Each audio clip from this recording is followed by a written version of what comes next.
Madame, Monsieur, bonsoir. Le 20h de ce 26 octobre 2020 sur Reflet d'Afrique Télévision, les titres de ce journal. Le Cameroun pleure ses enfants depuis samedi dernier. Tous se sont levés comme un seul homme pour condamner avec force et vigueur l'acte odieux, innommable, effroyable, perpétré par un groupe de près d'une dizaine de terroristes munis d'armes de guerre et constitués en véritable commando. Ils ont fait irruption à bord de 3 motocyclettes dans l'enceinte d'un établissement scolaire privé et ont froidement ouvert le feu sur des élèves se trouvant en salle de classe. Du premier bilan de cet attentat terroriste fait état de 7 morts. Le Cameroun pourra-t-il sortir son tissu économique du marasme? Cette question alimente les conversations dans les chaumières au lendemain de la 11e session du Cameroun Business Forum qui s'est tenue exceptionnellement dans la capitale politique du Cameroun à cause de la pandémie de la Covid-19. Cette grande messe qui réunit les secteurs publics et privés s'est achevée par l'adoption d'une feuille de route en 7 points à mettre en œuvre plus tard en mars 2021 pour les projets difficiles à réaliser. 100 millions d'euros, soit 65,500 milliards de francs CFA, c'est le montant que compte investir l'Espagne au Mali pour leur permettre de faire face à leurs priorités, mais aussi pour une reprise de coopération entre les deux pays. Madame, Monsieur, voilà pour les titres de ce journal.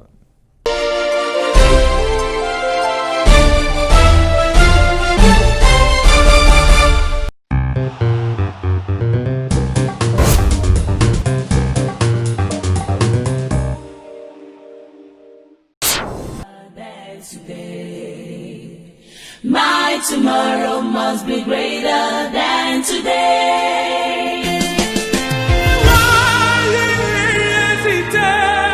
Kumba, Sud-Ouest Cameroun, 24 octobre 2020. Lettre d'un enfant martyr à sa mère. Maman, j'étais assis sur le banc de la classe.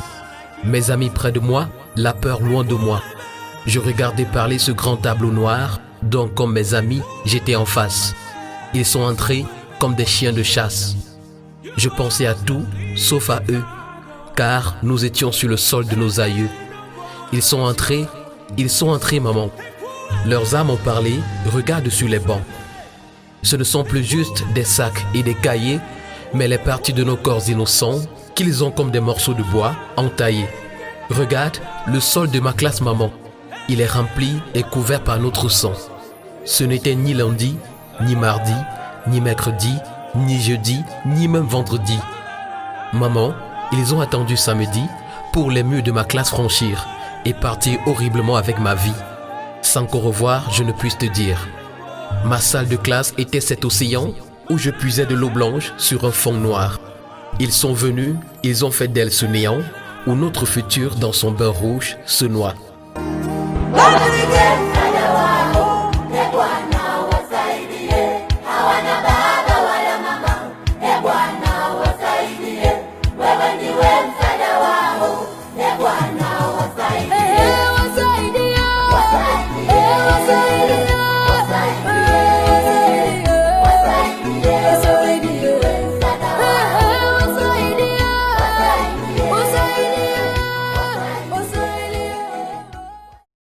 Bonsoir une fois de plus. Le chef du gouvernement, le Dr Joseph John Gouté, a dû interrompre son week-end samedi dernier pour aller présider une réunion de crise dans ses services à l'immeuble Étoile du côté de Yaoundé au sujet de l'attaque armée qui a fait plusieurs morts dans une école à Kumba dans la région du Sud-Ouest. Au cours de cette rencontre, il a déclaré que, s'en prendre aux enfants innocents, il y a des personnes non armées traduites de la lâcheté de la barbarie des assaillants. Thierry Blanchard-Sop revient sur cette folle journée. La date du 24 octobre 2020 est désormais mémorable non seulement au Cameroun, mais aussi au sein de l'opinion internationale. Elle représente la date de l'assassinat de l'innocence, de la destruction de l'avenir, des rêves brisés. Une matinée paisible s'est transformée ce jour en matinée effroyable. Les populations ont été des témoins impuissantes d'une barbarie digne des films d'horreur hollywoodiens au quartier Fiango dans la ville de Kumba, région du sud-ouest Cameroun. Une école, lieu de transmission des savoirs, moule de la société, a vu lui être attribué le rôle d'un abattoir. Au banc des accusés, des brigands cagoulés, lourdement armés arrivés sur des motos, 9 au total, qui ont ouvert le feu sur des jeunes élèves âgés pour les plus grands de 12 ans seulement, faisant 7 morts et de nombreux blessés. En à peine quelques minutes, tableaux, tables-bancs et même cartables qui d'ordinaire participent à l'édification des intellectuels étaient trempés par le sang chaud des enfants friands du savoir qui ne demandaient qu'à étudier, qu'à préparer leur avenir et celui de leur pays et qu'à vivre. Ce sont les cris de ces enfants martyrs, doublés du crépitement des armes qui ont retenti dans la ville de Kumba, alertant les populations de cette localité et du monde entier au sujet d'un fait inhabituel.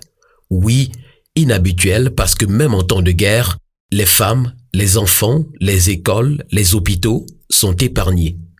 Le gouvernement camerounais, également alerté et sous la houlette de son chef Joseph John Gouté, s'est concerté à l'immeuble Étoile à Yaoundé. Il fallait immédiatement agir, faire quelque chose même si les cerveaux peinent encore à assimiler ce qui s'est passé. En condamnant cet acte odieux, le Premier ministre, chef du gouvernement, a déclaré que s'en prendre aux enfants innocents et à des personnes non armées traduit la lâcheté et la barbarie des assaillants. Quelques heures plus tard, c'était au tour de René Emmanuel Sadi, ministre de la Communication, de monter au créneau afin d'exprimer le caractère choqué et indigné du gouvernement dont il est le porte-parole. Selon lui également, aucune cause ne peut justifier ou légitimer de telles atteintes systématiques à la vie d'êtres humains, encore moins à celle d'enfants innocents. Une vague d'indignation a également fusé de toutes parts sur les réseaux sociaux et dans les médias. Politiques, hommes de Dieu, artistes, membres de la société civile, s'exprimant pour dénoncer cette barbarie qui sonne comme la goutte d'eau qui déborde le vase dans le théâtre de cette crise dite anglophone, âgée de 4 ans. C'est le cas de Cabral Libi du PCRN qui, en indiquant qu'on n'est plus à l'état de la barbarie mais à celle de la sauvagerie, demandait au chef de l'État d'appliquer l'état d'urgence. Pour Maurice Kamto du MRC, la peine est immesurable devant ce qu'il qualifie d'horreur absolue. Maître Akeremouna pense que c'est inimaginable, inacceptable, qu'il faut être particulièrement inhumain, narcissique et insensé pour penser que tuer froidement des élèves peut rallier la communauté internationale à une cause. Tout de suite sur Internet, la mauvaise nouvelle, se propageant comme une traînée de poudre, faisait naître, ça et là, des slogans de solidarité du genre « Un anglophone crisis »,« Trop c'est trop »,« Je suis Kumba »,« Kumba forever ». Hier dimanche, des marches pacifiques ont été organisées dans certaines villes du pays, notamment à Kumba et à Bafoussam, en guise d'hommage aux âmes de ces jeunes enfants dont la vie si fragile a été ôtée. C'est avec en tête des images effroyables de ce samedi noir que les Camerounais vivront désormais. Le Cameroun pleure ses enfants depuis samedi dernier. Tous se sont levés comme un seul homme pour condamner avec force et vigueur l'acte odieux, innommable, effroyable, perpétré par un groupe de près d'une dizaine de terroristes. Chacun est allé de sa sensibilité pour laisser éclater sa colère. Mais la sortie la plus attendue aurait été celle du président de la République, le père de tous les Camerounais, Leslie Fumba.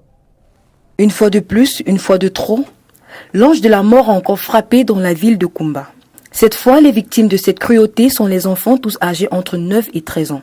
Face à ce drame, des élèves décapités à coups d'armes à feu, face au sang de ces êtres innocents qui a coulé tel un robinet ouvert, le ministre de la Communication, René Emmanuel Sadi, dans un communiqué, a condamné avec la dernière énergie cet acte qu'il a qualifié de terrorisme. En effet, ces faits se sont déroulés dans un établissement scolaire situé au quartier Fianco, dans l'arrondissement de Kumba 2, dans le département de la Mémé, région du Sud-Ouest. Selon le communiqué du ministre, des bandes désarmées terroristes sécessionnistes sont arrivés dans l'établissement Moda Francisca International Balengo Academy aux environs de 11h le 24 octobre 2020 et ont froidement ouvert le feu sur les élèves se trouvant dans les salles de classe. Bilan, 6 élèves assassinés, soit 5 filles et 1 garçon. 13 blessés, soit 10 filles et 3 garçons. Le 7e succombera quelques heures plus tard dans un établissement de la place. René Emmanuel Sadi a également fait savoir que tout était mis en œuvre pour que les auteurs de ce crime odieux, abominable et lâche soient mis aux arrêts. Le chef du gouvernement, sous haute instruction du président de la République, a décidé d'envoyer une délégation interministérielle à Kumba pour témoigner aux familles éprouvées le réconfort, le soutien et la solidarité du gouvernement et l'ensemble du peuple camerounais. Si l'homme de la rue loue déjà les actions entreprises par le gouvernement, il ne comprend pas néanmoins le silence du chef de l'État et souhaiterait voir le président en personne sur les lieux du drame ou alors dans une simple vidéo pour pleurer avec ses compatriotes. Et aurait aimé que ce drame soit comme un électrochoc qui permettrait au président de la République de se rapprocher de son peuple afin de toucher du doigt les réalités et les douleurs de ce peuple meurtri depuis 4 ans. S'il condamne farouchement cet acte sur ses enfants en quête de savoir, il condamne également le silence légendaire du chef de l'État. Toujours dans ce chapitre, nos reporters caméra au point ont sillonné certaines artères de la métropole économique du Cameroun. Je vous propose d'écouter les Camerounais pris au hasard des rues. À mon avis, je pense que quelles que soient les colères que nos frères anglophones peuvent avoir, les enfants, ce sont des innocents. Et ils ne devraient pas être victimes de tout ce qui se passe. Parce que c'est, à mon avis, une affaire politique où les innocents qui n'ont rien demandé d'autre que d'aller à l'école sont maintenant assassinés comme des poulets. Et je pense qu'il faudrait bien que nos frères essaient de calmer leurs ardeurs et que le gouvernement de son côté aussi essaie de renforcer la sécurité. C'est une très mauvaise nouvelle qui est arrivée pour le Camerounais, surtout sur le combat. Donc nous demandons vraiment aux autorités de trouver vraiment, de faire une enquête le plus tôt possible et rapidement de pouvoir trouver ces coupables de notre fait dans cette guerre. Donc en tant que père, c'est vraiment inacceptable. Donc de voir ces enfants aller le matin à l'école et rentrer avec eux, et aller plutôt à la morgue. Donc pour nous c'est trop compliqué, il faut vraiment trouver des solutions pour que ça cesse. J'aime pas beaucoup de choses pour dire. J'ai seulement une question pour poser. Où était la sécurité? Où était la sécurité? Parce que notre président nous avait promis que les enfants partent à l'école, qu'il va mettre la sécurité. Où était la sécurité là? Tu vois. Quand j'ai vu mes frères de combat souffrir, je me suis sentie très mal parce que je me suis demandé s'il n'y a pas peut-être un président dans ce pays parce que les enfants, ils ont quoi en commun avec cet acte? Ils ont fait quoi pour qu'on leur fasse cela? Qu'est-ce qu'ils ont fait pour commettre ce genre de crime? Parce que je ne sais pas, moi j'ai eu mal quand j'ai vu ça. Par rapport à ce qui s'est passé au niveau de Kumba, c'est la désolation totale. C'est de l'inimaginable. Parce que c'est inadmissible qu'au jour d'aujourd'hui, certains Camerounais se comportent comme, je ne sais pas, des fantômes. Parce que chaque fois, c'est pour cette raison qu'on parle toujours des droits de l'homme. Les droits de l'homme ne sauraient être les droits des professionnels de l'intoxication, je ne sais pas, des tueries et tout ça. Non, ça nous n'acceptons pas ça. Nous n'acceptons pas ça. Nous, en tant que des défenseurs des droits de l'homme, ça c'est que le gouvernement prenne tous les actes nécessaires pour pouvoir éradiquer cette situation-là. Donc, nous sommes en plein avec le gouvernement du Cameroun.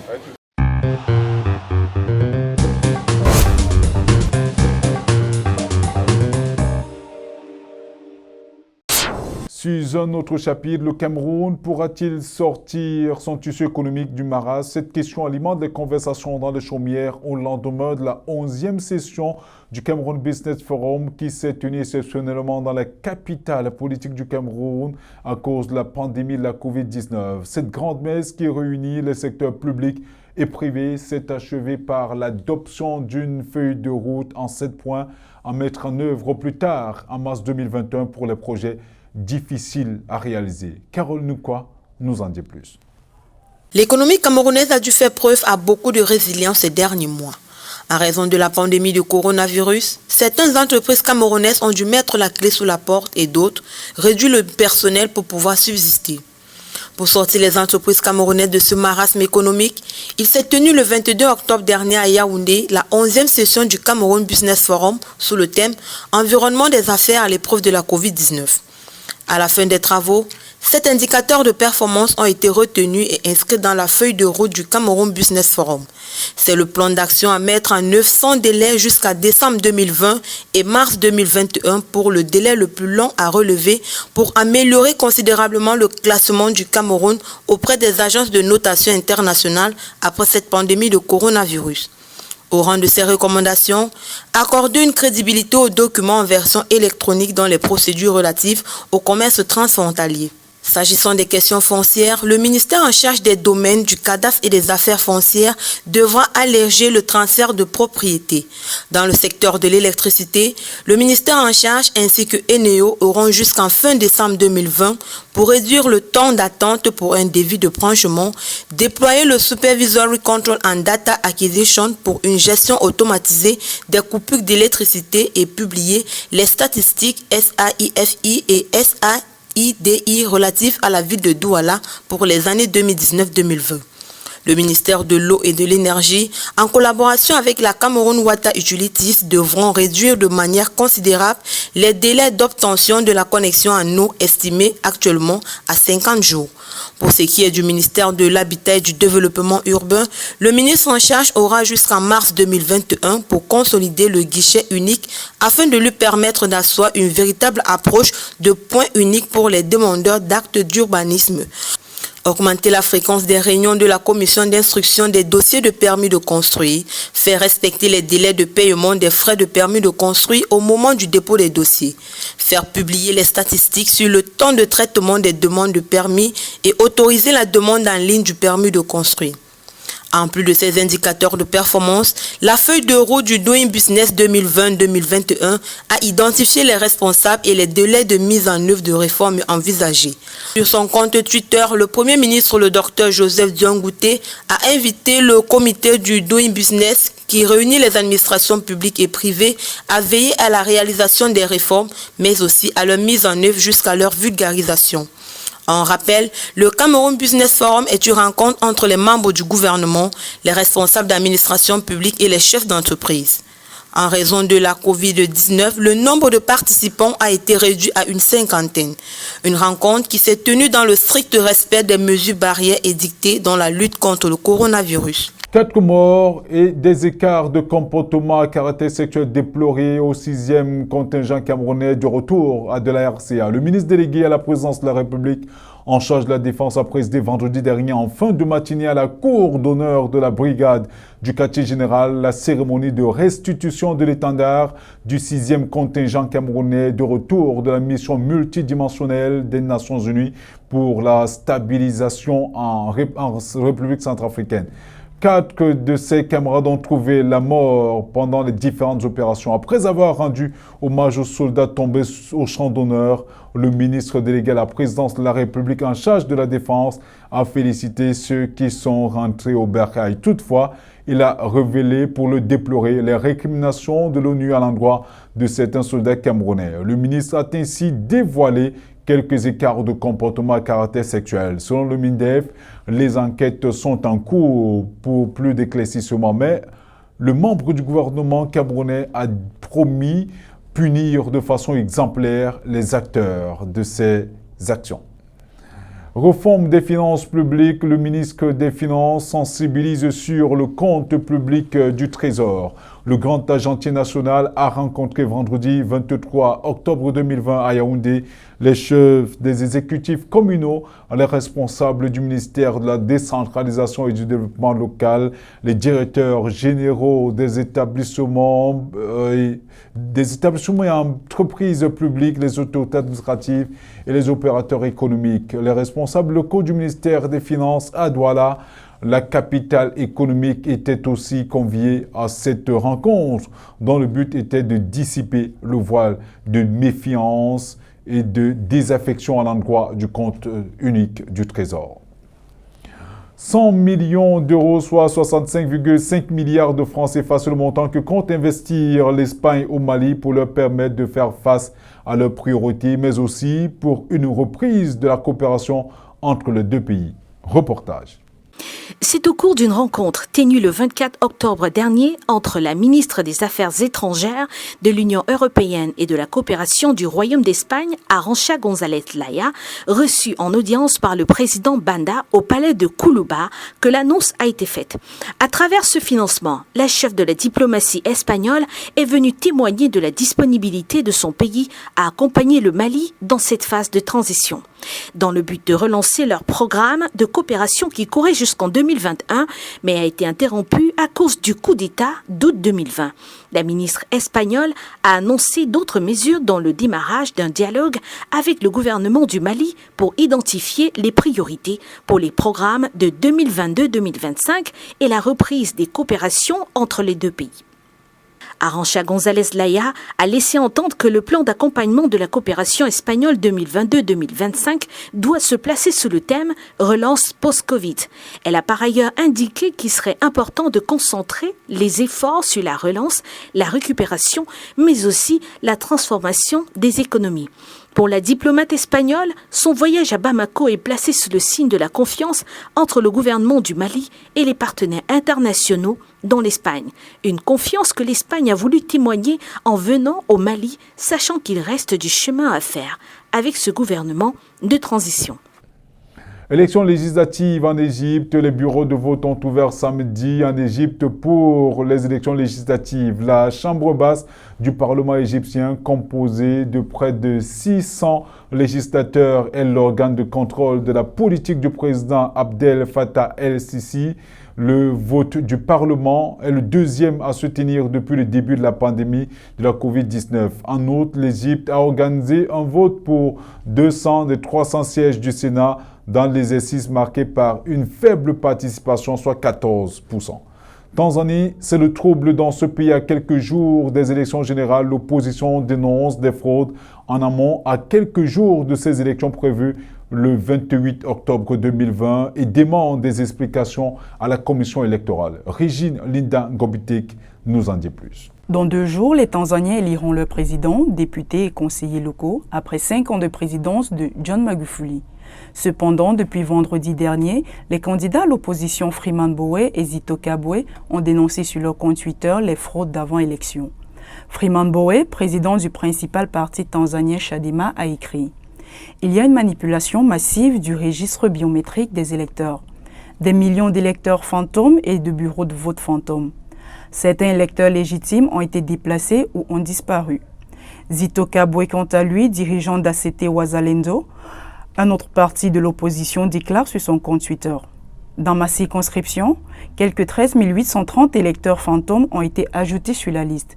Des conscrits du service national et des étudiants ont été préparés à voter sous ces noms. » Selon ces 2 opposants, la commission électorale fraude en faveur du pouvoir et devra fournir des explications sur ces faits au risque d'élections impossibles.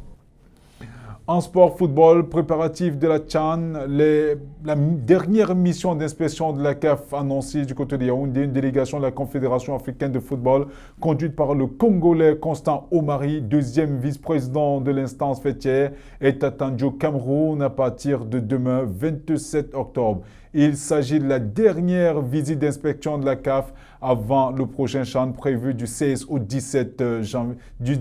janvier au 17 février. Nous reviendrons sur cette importante information dans nos prochaines éditions. Madame, Monsieur, merci de nous avoir écoutés. Les programmes sont en continu sur Reflet d'Afrique Télévision. Une fois de plus, notre aimable attention et notre compassion aux familles des disparus dans le massacre, voire le carnage de Kumba. Demain 20h.